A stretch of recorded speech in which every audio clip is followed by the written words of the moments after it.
Hello and welcome back to the Sports Centre YouTube channel. One question for everyone. How has half of the Premier League slept on João Pedro? I don't get it. Honestly, I do not get this. So, let's have a look. Liverpool need a striker. Newcastle need a striker. Man United need a striker. I dare say Tottenham maybe need a striker. Dom Solanke. Arsenal need a striker. And Man City, do they need a striker? I mean, they've got Haaland, yeah, fair enough, but it's always nice to have a backup. I know they've got Mamouche, but he's not really nice. But anyway, pretty much, I dare say, all them teams could do with a striker. And there was one more club that needed a striker as well, Chelsea. And look, we all read the reports. Newcastle, they were in talks with João Pedro. They were interested. Callum Wilson, they weren't going to extend his contract. Let's talk to João Pedro. And Chelsea have just gone, do you know what? Brighton, how much do you want? 55 million? Oh, 5 million add-ons as well. Like, fuck off, Newcastle. You do your stupid little thing again like you did with Mark Gay last summer where you were flirting around with money and Chelsea just gone, boom, bang. Todd Bowley has come in, he's slapped his fucking dick on the table and gone, there you go, Brighton, there's your money, we'll have your player.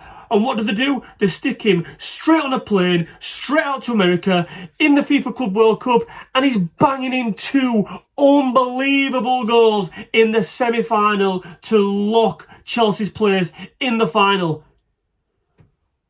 How has this transfer, this player, who, look, don't get me wrong, I've rated him last season. I think he's a good player. Do I think he's world class? No. Has he got potential to be world class? Maybe. He's better than good. He's a really, really good player.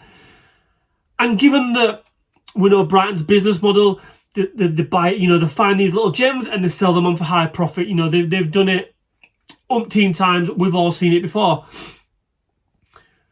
But all these clubs that I just mentioned, Newcastle, Man United, Liverpool, Tottenham to an extent, Arsenal of all clubs, you guys have needed a striker since the day I was fucking born, pretty much. And there's this guy that's available that clearly was interested in coming to London, hence the reason he's signed for Chelsea, and you've slept on him. I mean, I'm a little bit miffed that Liverpool, obviously my club, have slept on him, but I think the reasons behind that is the fact that we need to get Darwin Núñez out the door before we bring anyone else in the door potentially. But Arsenal, you're fucking around with these, you've signed Zubimendi, cool. You've got Kepa as a backup keeper, 5 million quid, cool. But you need a fucking striker. And this guy is a Premier League proven striker.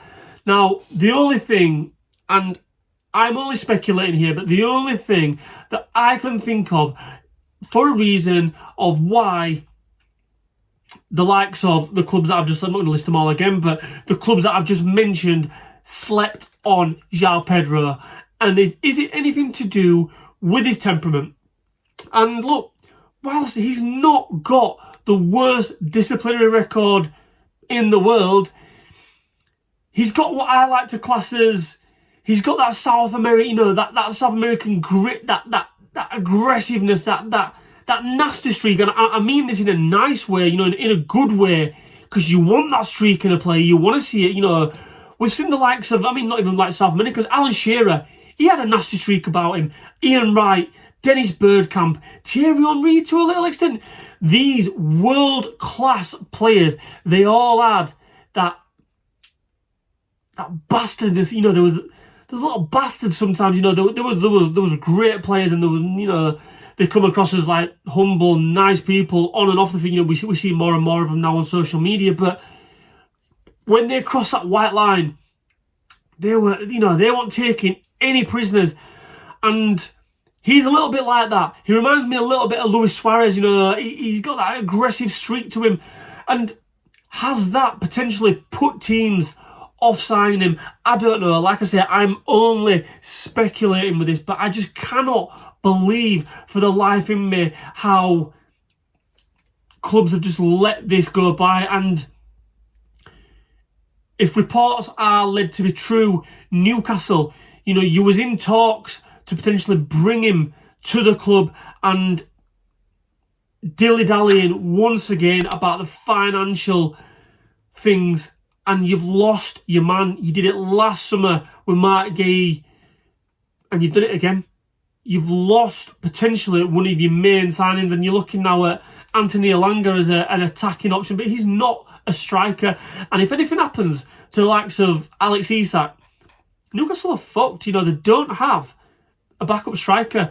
Now, Chelsea this season, they've gone, all right, well, we've got Nicholas Jackson, but we want to improve on that. They signed Dilap from Ipswich, and they've gone, well, do you know what? He's had one good season in the Premier League, playing for a relegated side. Is this a risk? Maybe so. Oh, do you know what? There you go. There's another 55 million. Go get that guy from Brighton, off the South Coast, and bring him here. And it's just like, all I can say is, well played, Chelsea. Well played, Todd Bowley. It's not every day that I agree with Chelsea's business model, but I have to say this. I do have to say this, that they're building something there. Do I think that they will be pressing for the Premier League next season? I don't think so. I think they'll still be away. I think they'll get better. I think they'll improve on last season. I don't think they'll be competing all the way. I don't think they'll have that longevity to stick it out right through the slog of the season, right through to the end of May. But fair fucks to them. They're getting the business in, they're doing the business early, and they're getting their players that they want. And they're building a young squad there as well. And yeah, all I can say is kudos to them. Kudos to Chelsea, because they're just doing it. That's all I can say. They're just doing it. They've got their transfer targets. They know what they want, and they're just going out and they're getting them. And it's similar to Liverpool a little bit in terms of getting the business done early, locking in the targets. What do you want for that target? Putting the money down. Thank you very much. Business done.